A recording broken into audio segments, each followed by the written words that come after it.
Hi, everyone. This is Dr. Richard Tran from Color Chiropractic in Washington, Bellingham.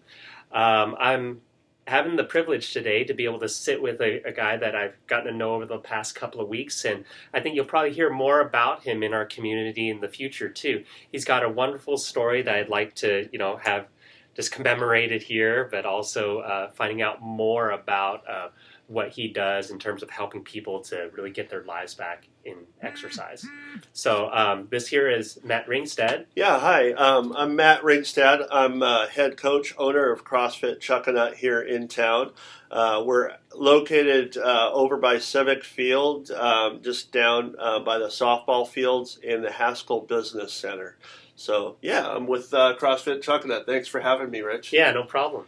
Well, I always loved your story and, the different dynamics that were involved because that actually led you to CrossFit in the first place, right? That's correct. Yeah, that's correct. So several years ago, I was down in Central Oregon with my two young boys. I broke my leg severely enough that I had to have surgery and plates installed in my leg. Mm-hmm. After the surgery, my doctor said I probably wouldn't be able to run ever again, and I'd probably have to walk with a cane for the rest of my life. Right. It just terrified me. I just thought that I'd be ending up where I wouldn't be able to, I'd be disabled and I wouldn't be able to spend as much active life with my boys. Mm-hmm. And so I took the 8 weeks that I was rehabilitating myself from the surgery and discovered CrossFit. Mm-hmm. And I then also discovered CrossFit Endurance. With CrossFit Endurance, it's that bike, swim, and running element. Mm-hmm. And that running element, they use something called the pose method of running or the barefoot method of running. It allows you to run with pain-free running. So it's less impact on your legs, on your lower extremities, and was just it was a turning point for me.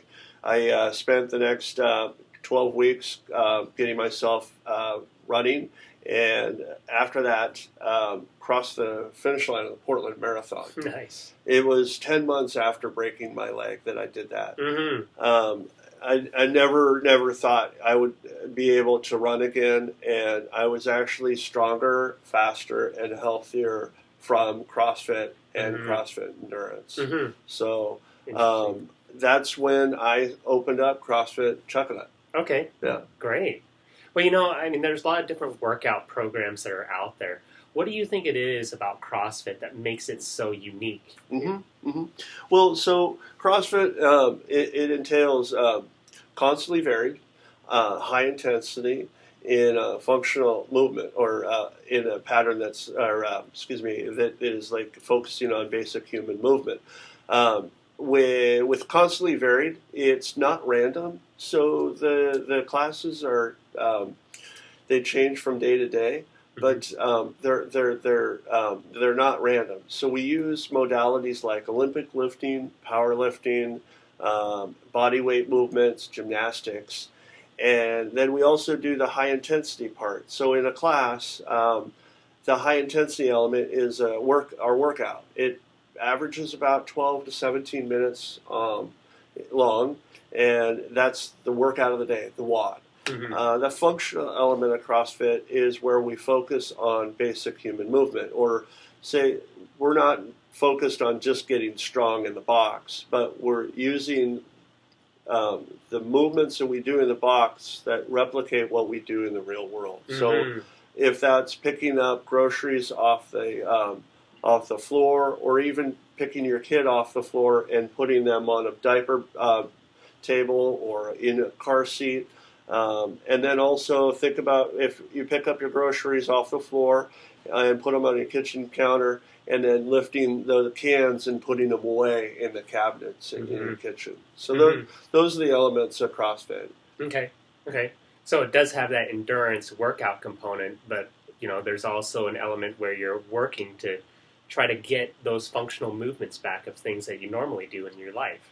That's right. That's right. So Okay. we have the classes, and they're an hour long, Hmm. and we do a lot of skill work Okay. and focusing on basic human movement. So I want you stronger, not in the box, but I want you stronger for life. Right. Right. So then, what would a typical workout actually look like? Or what do you So, focus on? like a class would be, we would be doing some warm ups. So we would get our joints moving, get you moving, get your Hmm. blood moving, and then we would work into either some skill work, some gymnastics work, or we may do weightlifting one day. And then from there, we'll go in and do a workout of the day, a WOD. Hmm. Um, and mixed in that is we'll be doing some mobility. We do a bunch of mobility. Hmm. So we may do some mobility during the warm up, during the skill work, weightlifting, and then if time allows, we'll do some afterwards. Hmm. Right. Right. I've been engaging in some of the different exercises, and I have to say that there's definitely a good component in terms of being able to do things safely, Hmm. but also being able to have that element where I feel like getting stronger each and every time. That's right. That's right. And that's why it's really important to focus on the mechanics, Hmm. and then dial in or be more consistent with your movements, and then turn up the intensity. Okay. So, Great. Great. Well, I'd like to thank Matt for actually being able to come out and hopefully hear more about his story as the years go by. But thanks for coming and yeah, thank you for having me, Rich. yeah, no problem. All Yeah. right. Thanks. Yeah.